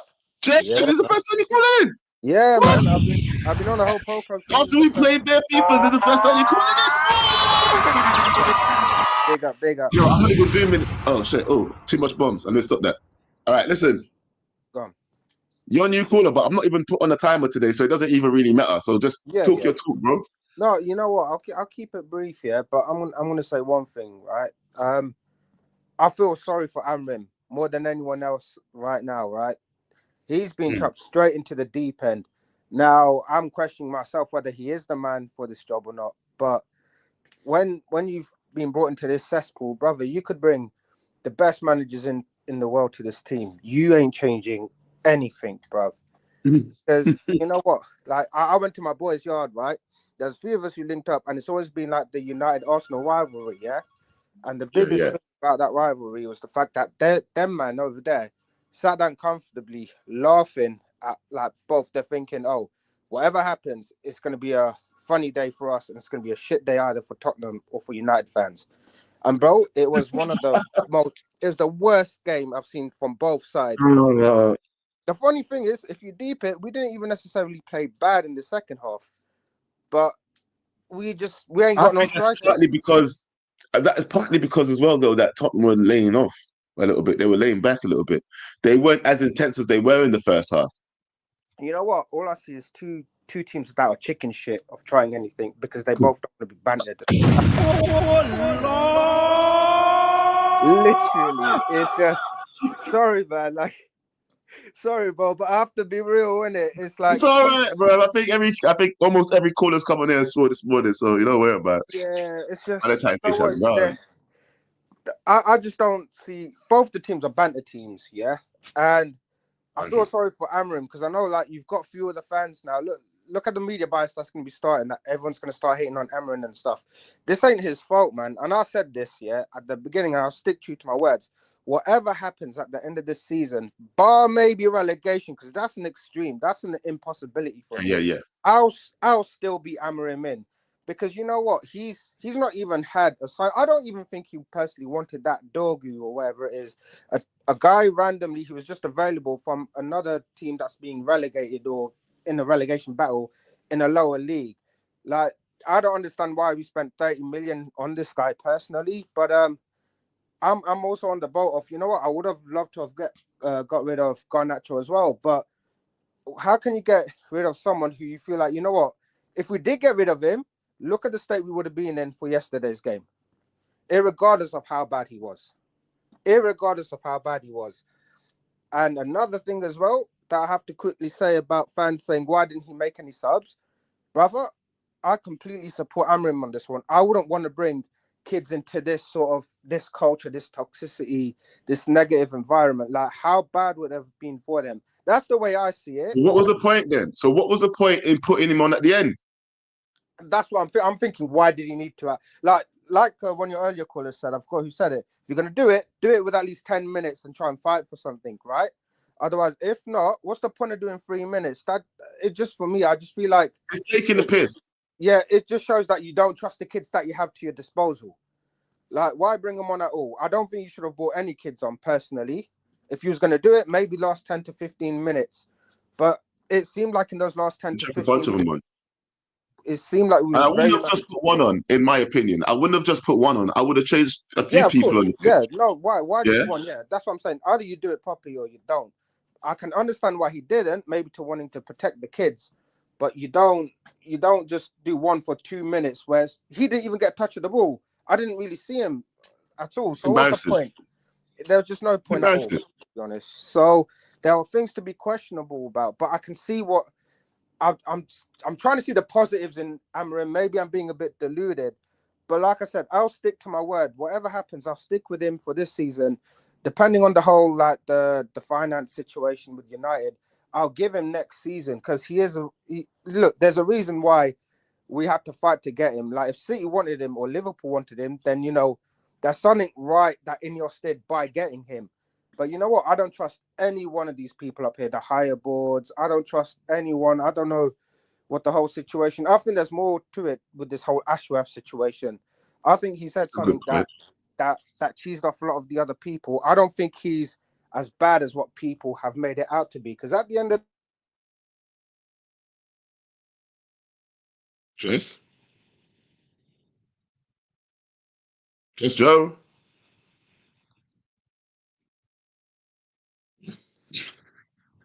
In the spirit of KG. Well, he disappeared. All right, let's go. You know what? This guy's been waiting here for time. I feel bad. Yeah, he's lost connection back. Let me just bring him in. Yo, Arsenal fan. Solomon. Finally, Joe, can you hear me? You decided to bring me on last. You decided to No, bring it's me not on last. I got last. 1, 2, 3 more. I got 4 more people to talk to after you. See, it's like mid-show boost. No, You know, let you me just get quickly energy say this back. concerning Come and that. cut us. Let me just quickly say this out. Now, first of all, you guys all need to chill because number one, you're looking at this from a fan's perspective, and you need to see everything. And now I know that you guys will want to crucify me for what I want to say as a rival fan, but let me tell you the truth. The truth will always remain the truth, and this is United. Are, like you said, look at the standard that's falling, and you're asking yourself that some of United are saying so far as you're not in the relegation battle, they will leave the manager. Now let me say this. I said this before, even before anybody. Immediately you hired Amorim, I said this. This guy does not look like a manager that can manage United, and not because he's not good. His quality. He's a very good manager. He has proven himself. He's a very me Arsenal expecting us to hire Simeone. Simeone is not a bad manager, but I can't expect Simeone to manage Arsenal and get something productive because it is not in the club's identity to follow that. Now, this is what I'm trying to say. If at all Amorim would come in, they would have waited till the end of the season where the club is set to probably his steroid finish, is tenure.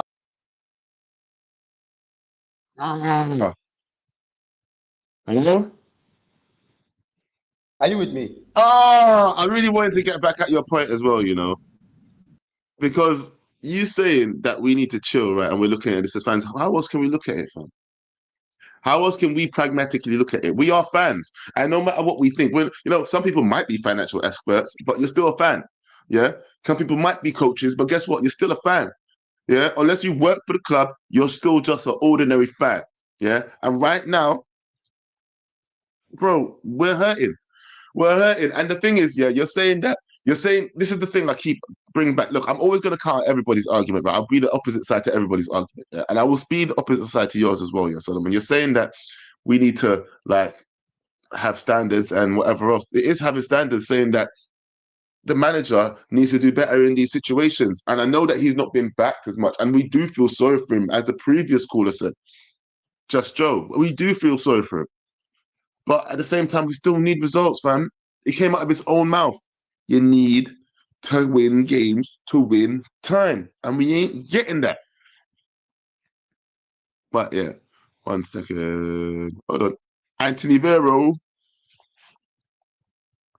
Yes, my brother, how Anthony. you doing today? What's going on?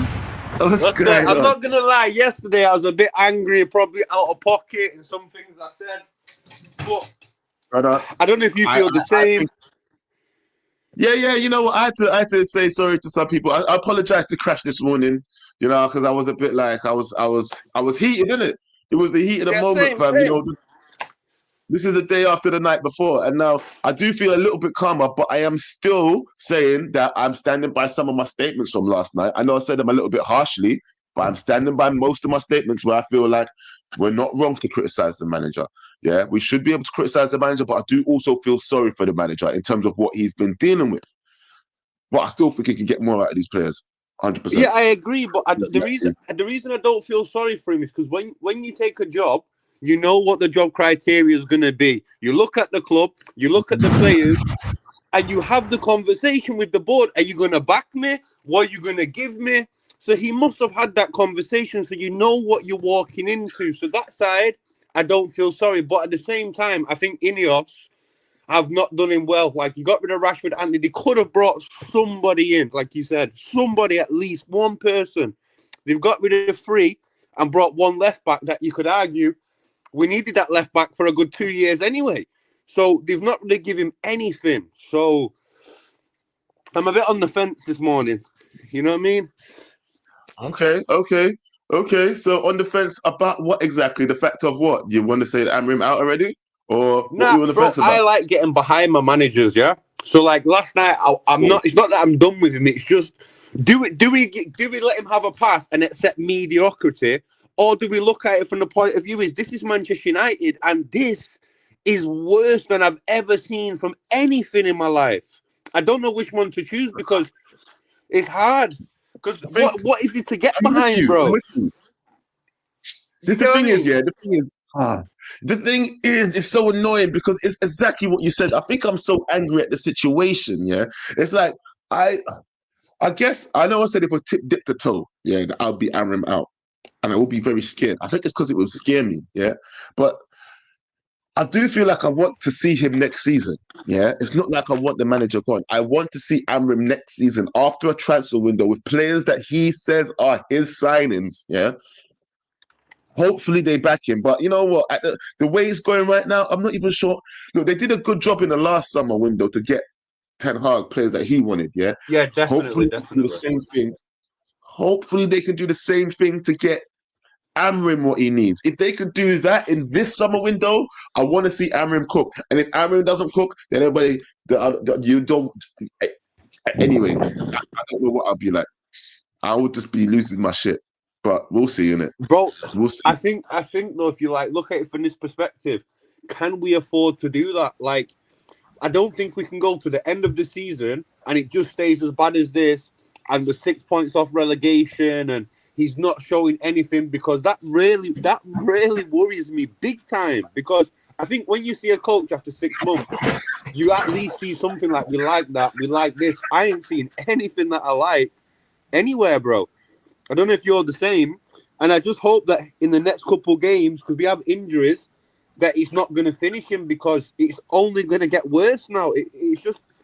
It's a very bad situation, and I think, do we just ride it out like you say and just wait till next season and get behind him fully and just hope that he is something that we've obviously hoped that he'd be? Do you get what I mean? You know what, right? I wanted to. We owe it to him to get to next season, though. Sorry, fam. Just let me add this one point. I think we owe it to him to try and get him to next season. In fact, you know, if the board owes it to him, we don't owe him shit, to be fair, yeah? The board owes it to him, yeah? The board owes it to him to get him through to next season, bro, yeah? I think that's what they owe him, because they didn't give him anything in the January transfer window. You gave him one stinking player and lost him 3, yeah? And then you're telling me that you're supposed to just continue on as is. And then injuries hit, and then you think, this is why I need players, you idiots. So I think they owe it to him, get him through to next summer and give him a good summer transfer window. I think that's. But go ahead, I'm sorry. Yeah, sorry. So it's something he said that triggered me, and it's not you, Anthony. To be honest, it's this thing is being said all the time, and I've come to the realization. I did actually last season with Ten Hag. This "We Are Man United" thing, people need to stop saying it. That part of that confidence that we had as United as a club died when the Glazers took over. I don't know what's going on here. I agree with you, bro, but in the same time, I don't, because for you to be a big... Glazers took over, and it died when Alex Ferguson left and David. I don't mean like we're Manchester United from them. Man United talk needs to be binned, because I don't mean like that though, but I mean like Ineos are not Man United, and our successes after that, it's not been Man United either. We have won a league since. Sorry, go on, Anthony. It's not that what I mean, my brother. It's more like, as a club, a big club, you should always have to look at the perspective, and we can't look at it like, well, yeah, you know, we're now in 10th, so we have to ride this out. You still have to look at it from the big picture. We are a big club, and we have the funds to go straight back to the top. We're not a little club where, we spent 300 million out, that's it, we're finished. We can always recover. We're the biggest club in England, where you could argue, but I believe we still are, and we have the funds and everything available to move that way forward. And the only thing that stops you is having the mentality where we accept stuff like this. And we've now done it for so long, it's become like normal, and just like we don't believe anymore. But we could literally within 2 seasons switch it up. I'll give you an example. Yesterday, my mate was talking about David Moyes. In match day 20, Everton was 7 points away from us. They've applied David Moyes, they're now in front of us. That should show you that it can't just be always looked at like we have to give time, because if that's 5 weeks and these players, they've took others now, Everton. You get what I mean? So you have to look at it from that perspective. Like, sometimes it ain't good enough at all. You get what I'm trying to say? I do. The thing is, I do understand that when it's explained properly. Like someone just said now in the comments, fine, drop your standards, loser mentality, don't breed success. Right. So this mentality that we've had, this high end mentality we've had it since for the last 15 years. Mm-hmm. Have we got a Premier League title out of it? No, but we have a lot of trophies compared to the other clubs in the last 5 years. We can enjoy the little trophies, but we haven't had the big ones, the Prem, the Champions League. So I whilst agree. you guys, while some people are pretending to have high standards, your high standards mean shit as long as the Glazers are there, as long as the club is being run the way it is. Your high standards mean shit. But would you not say, like, everyone. even You in can the be last angry at 3 every years, bro, manager, we have every spent player. the money to be there. We have put the pieces in place in the last 3 years to be there. We got Ten Hag. We give him 700 million. We let him buy whoever he wants. Realistically, we should now be challenging for the title with the money and the backing that we give the previous But manager. the money that is, but that's the thing, though. That's one of the things that buns me the most. You spent all that money on that manager, and then you just got rid of him so early. You should have at least let him cook to the end of the season, or at least midway. We should have That just makes let no him go in sense, the man. You summer spent when we all knew that it was money. going wrong. We should have just let him All go in the that, summer. all that. when we Yeah, knew you it can't was back him like you backed him and then fire him so quickly. That's why Ineos is looking so incompetent. But you know what, guys? And this is I see another your thing point of of that. view. Spending money, as much as we get excited with it, I mean, Chelsea have spent more than $1 billion. They're not successful. They're not successful. Money doesn't mean everything. It's how you're run, and how you're run starts with right from the top, isn't it?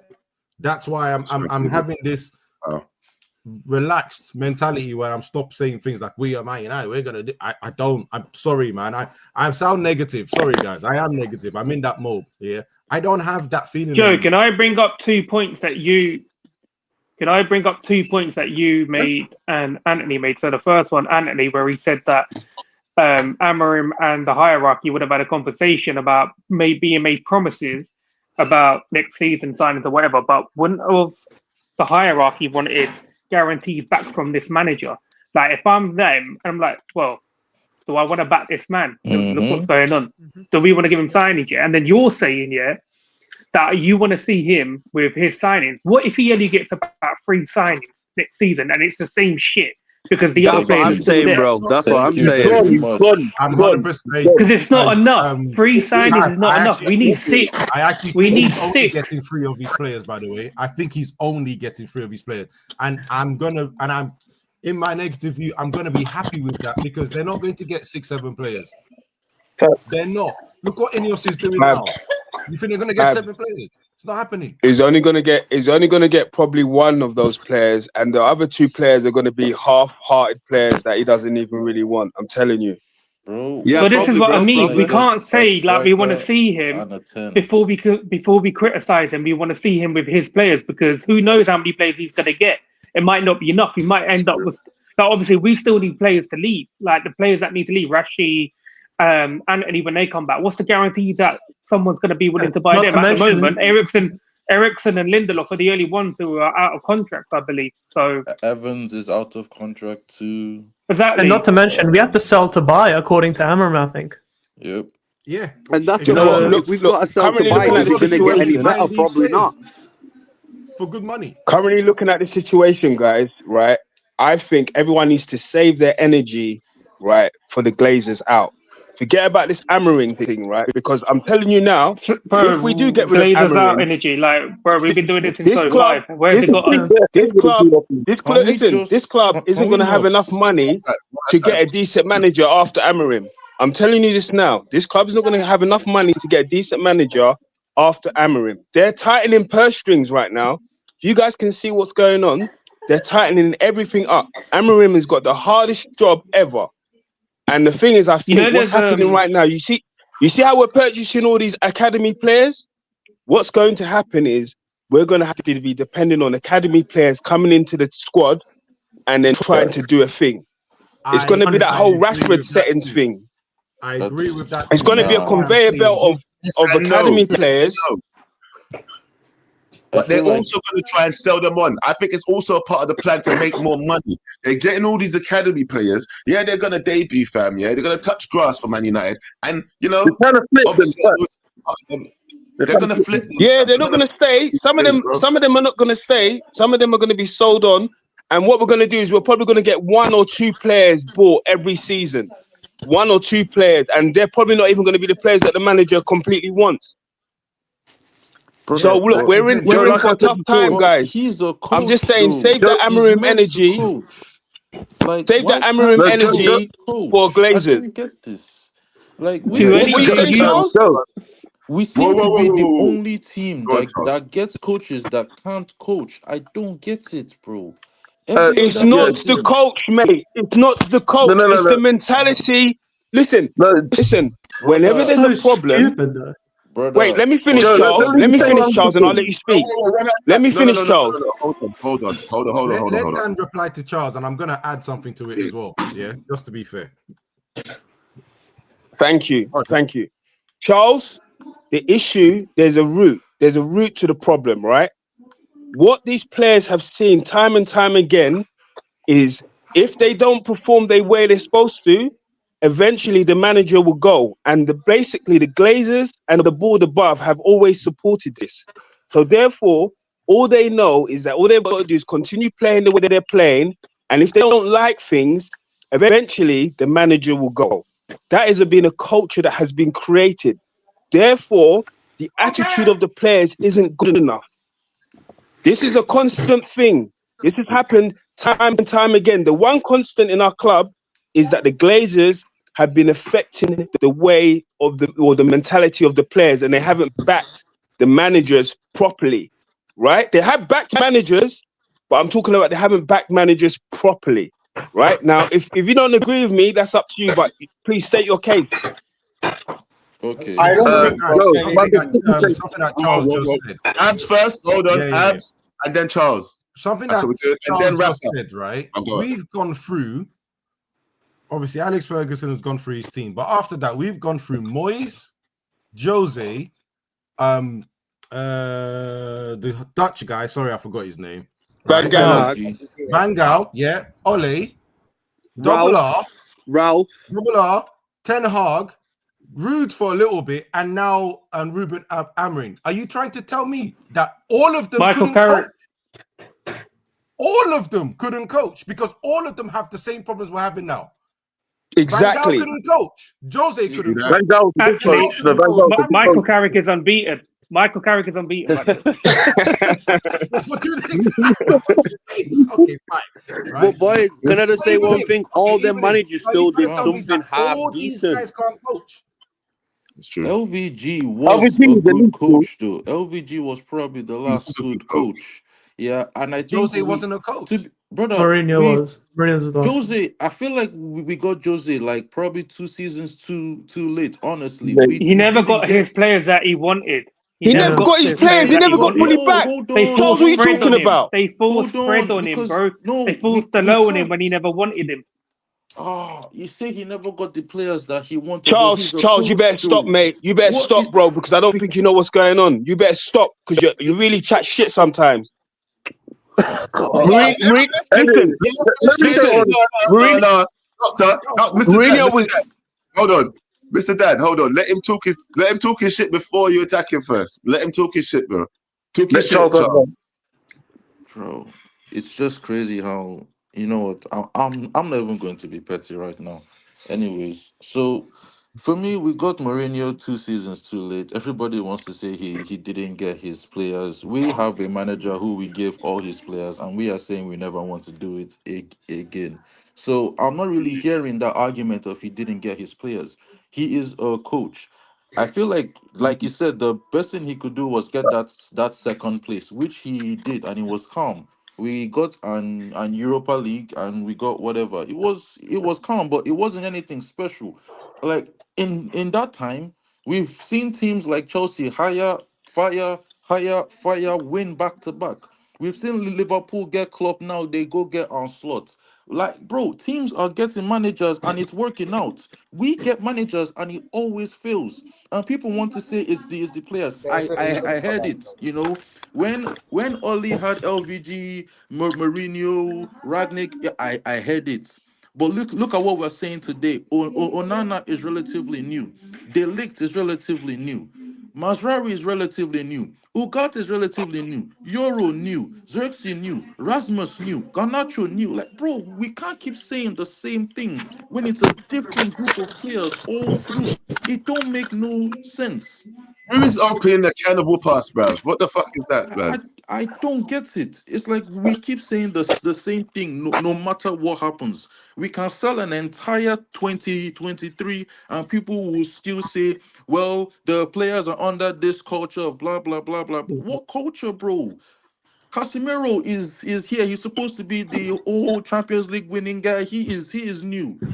Bruno, everybody says mentality monster, blah blah blah. He is there.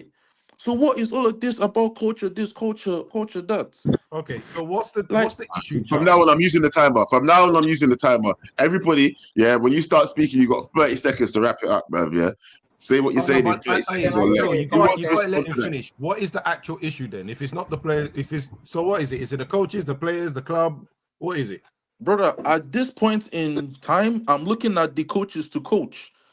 I'm looking at them to give us something, bro. Like we don't have money. We don't have nothing to our name. We don't. We need to sell the band, and that's if we can even sell at a good profit. So right now we need coaches. We don't need man that will come and say, "I need my own players." Nah, nothing is working, and we need that, bro. This is now training pitch time. This is where you get your money. Fix it. That's why you're here. Yeah, so let me jump in quickly. I'm going to say something quickly. I'm going to say, I said it to you yesterday. Amorim's going to have to coach his way out of the problem. There's no other way about it. Exactly. Coach his way out of the problem.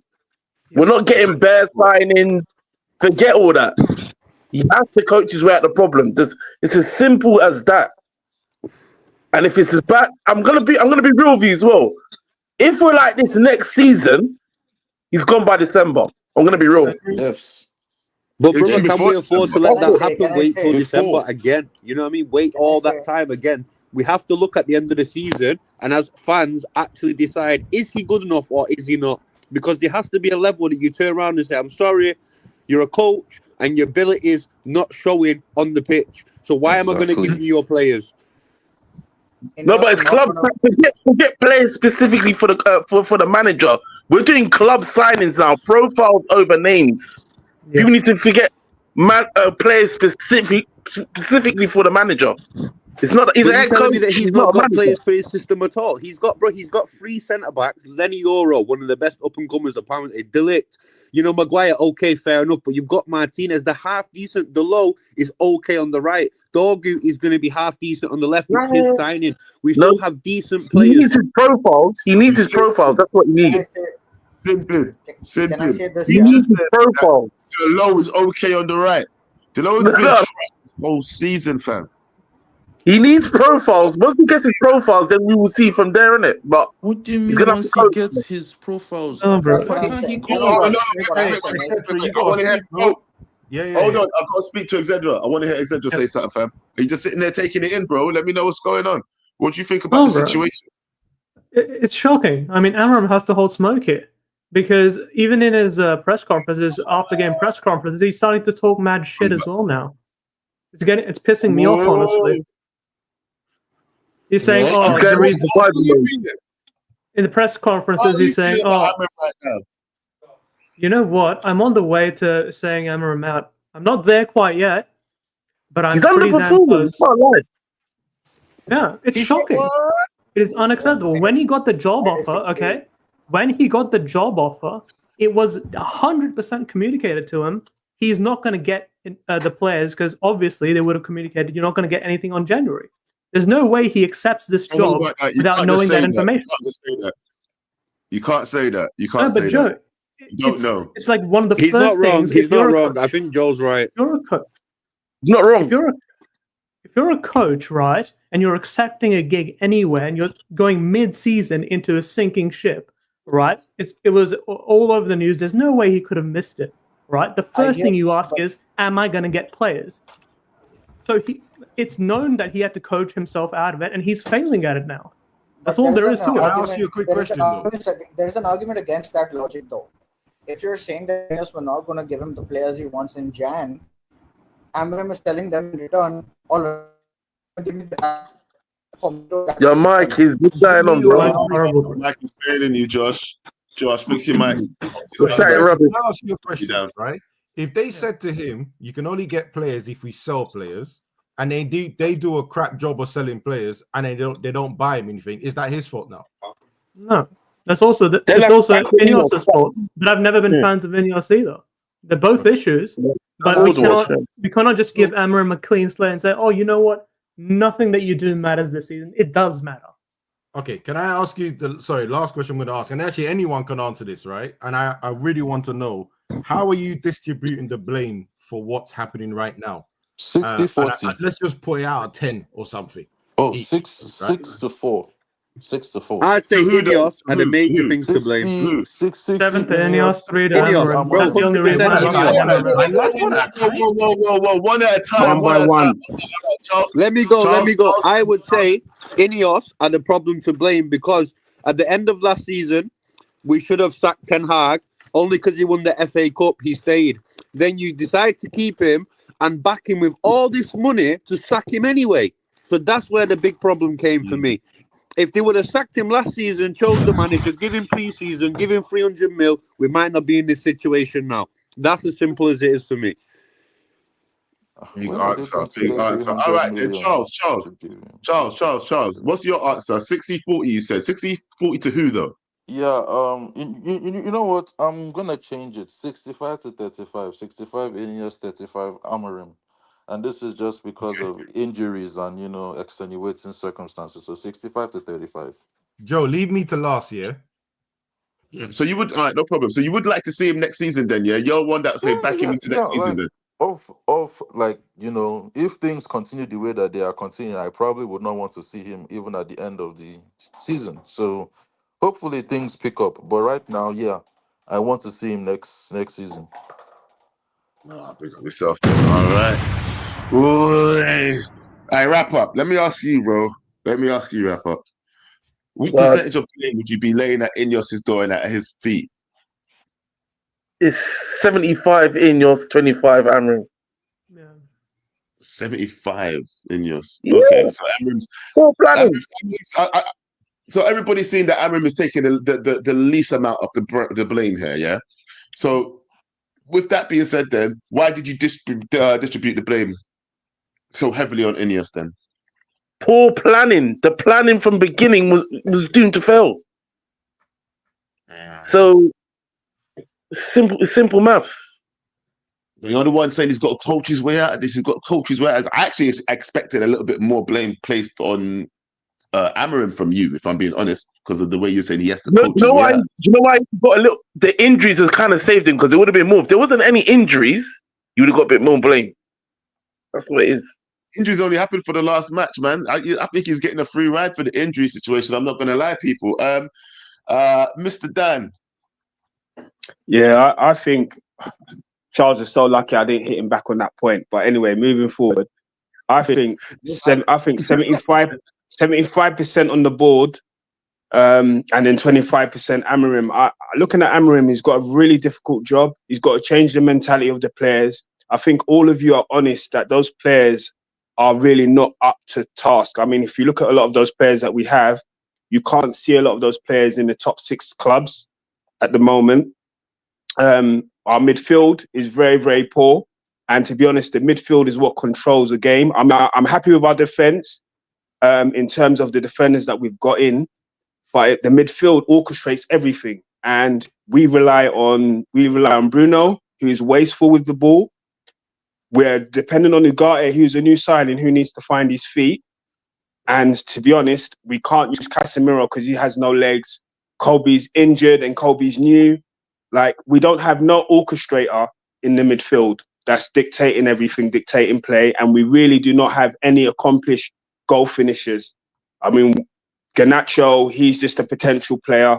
So we're putting too much pressure on him. And what stands with the whole team anyway is that Man United have been missing players that can actually assist and put balls into the box constantly. We've been missing that. We do not have anyone that assists. What really Amorim needs, he needs 2 proper 10s who all they care about is putting through balls on the plate. And we need proper wingers who all they do all day long is whip the ball in. Gary Neville, I remember Gary Neville. Gary Neville didn't have much to his game, yeah? But Gary Neville would always whip a ball in. Deep on the touchline, always whipping the ball in. So to be honest, he's got a lot to work with.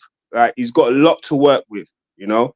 Once they can solve those situations, it doesn't matter how much you can coach these players. You know, you need to work on those situations there. But I mean, I think you give him time and things will improve. because we can see already that Xerxes is improving as time progresses. So hopefully give him time and maybe things will get better. But that's it.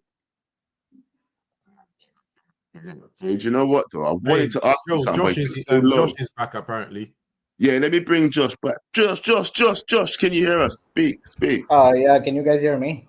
Yes. Yep. Yeah, that's better. Go on. Yeah, so my There you whole go. argument against what Zidra was saying, right, was that sure, you didn't promise him the players and you said come and develop our current system, get the tune out of these players. But what if he said back to them, I'm going to do my own thing, but are you guys going to give me time if it doesn't work in the first season? And they said, yeah. You know what I mean? Well, here's the thing. This is all speculation, right? And I get that. We all have ideas of how this meeting could have gone. But at the end of the day, I'm going to say this right now. He's here, right? I know, and forget the circumstances now, yeah? What we're seeing with our eyes and what we do know for a fact is that he saw the team before he came here. He knew that he said at some point that he can manage his team, yeah? No one forced him to come here, right? And no one is telling him that he has to play his formation. He's doing exactly what he wants to do as the head coach, right? So at some point, we do have to just look at it and go, well, boy, you put yourself in this situation and you're not making it any better for us. So why should we then trust you? Joe, That's can my I say something? you're saying. Well, you're going to have to say something. I need you to say how much blame do you put on either side? I don't put as much. Him? I put a lot of blame on Ineos, bro. If I'm being honest, there's so much 80%. I think blame goes on Ineos. 80%. Okay. Yep. 80, I think they fucked up. They fucked up first by sacking Ashworth. They should not have done that. I think they scapegoat a lot of people. Now they're targeting people that are on wages. I just don't like the way these guys move. And secondly, what I want to actually add to this whole thing is that if you're gonna have people like Amorim come in, you're gonna have to back them, have the project for them, have the plans laid out for them. So I think Ineos take a lot of blame. It's like 80% of the blame I put on Ineos. And one important thing is, Joe, a lot of the fans need to let go of the past. Everyone, they're always talking about United. We used to be this, we used to be that, we used to be this. Bro, Like, how are you telling people to let go of the past and all you do is talk about Ten Hag and every team you come on? I was about to say that. But I'm being real though. Like everyone, if this is what a rebuild is, so you get with the plan and you get with the rebuild. Like just stop talking about United's history, the treble winners, the Alex Ferguson's. Just let that go. And when you let that go, people, though, but I think that's what some people are missing the point though. Some people are not behind the rebuild, bro. Sometimes you see something and you say, you know, I'm not behind this, fam. I don't think I like what's going on here. This feels wrong. It feels nasty. It feels slimy. It don't feel right. Ineos, they don't feel right. Yeah? They don't feel right. Yeah? Sometimes you can look at something and say, you know, I don't like that. I'm not part of that project. That's why some people will go and they will talk to a smaller club and they'll talk to us and they go, yeah, I like that project better. Because your project is bullshit. Yeah? You don't care if you're the biggest club in the world. Yeah? I get that. Yeah, but some things just don't feel right, and I disagree with you on that one, bro. You can't just be backing everything. Yeah, sometimes it just don't feel right. But etc.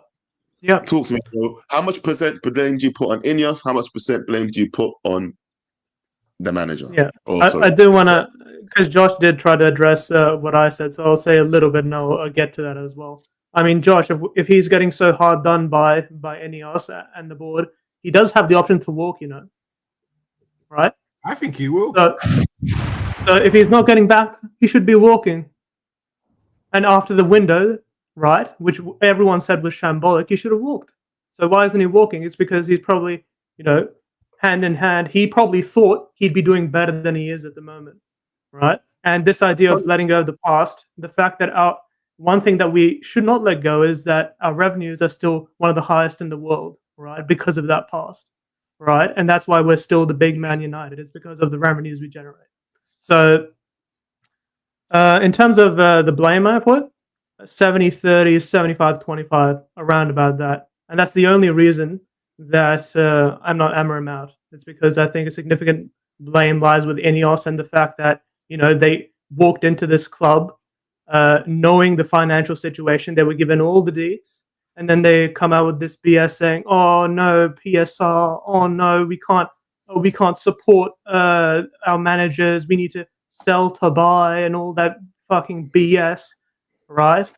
When they knew this before they came to the club, and not only that, the profit, the reason mainly is the profits that we are generating, even when we make record revenues, is going to pay off the bloody debt for the Glazers and the interest they accrue every single time. So, that's just how it is.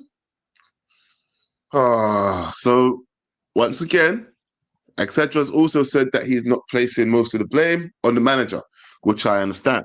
Yes, I do understand. I know I've done a lot of cussing over the last night and this morning, but I do feel sorry for the guy, the situation he was put in. But at the same time, it's like, but you're a coach, right? Surely you should know that if you can't do one thing one way, I'm not going to stop with the analogy that I did last night, bro. It's like me saying to you, fam, I'm going to run up this wall with no fucking hands. And you're looking at me like, are you dumb? You just need one hand and you'd reach the top. Just one hand. Joe, just put your hand up there, you'd reach the top.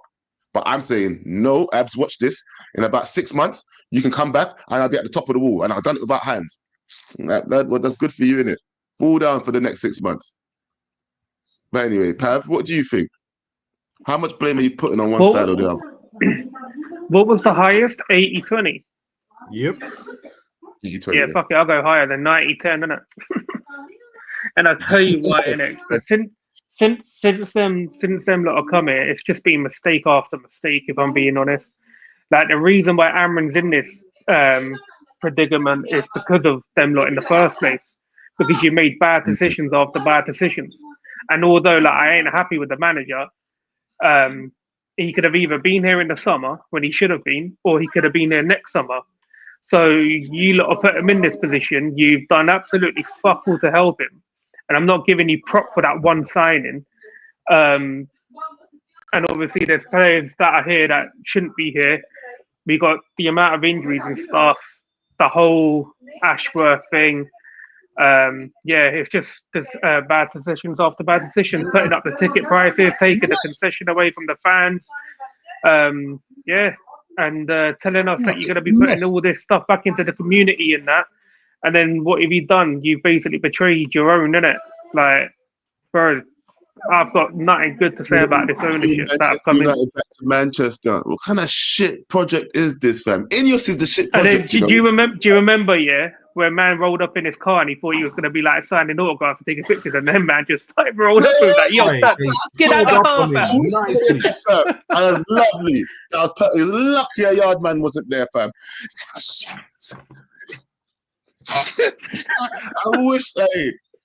I wish somebody yard was there, fam, to dash something there. Anyway, let me not incite violence. Pat, big up yourself, man. Thank you. So Joe, from that, right? Yes. I'm not really good at maths, but let's just say 60 was the lowest, 90 was the highest, probably the average is about 75, whatever. Everyone blamed the board before the manager, right? Yes, 100%. And now some people are expecting that manager who's holding maximum 30% of the blame to coach his way to rectify the mistakes the board made. Do you remember my statement about saying we are not Man United anymore? You need to stop saying that crap. I said it's because of the ownership.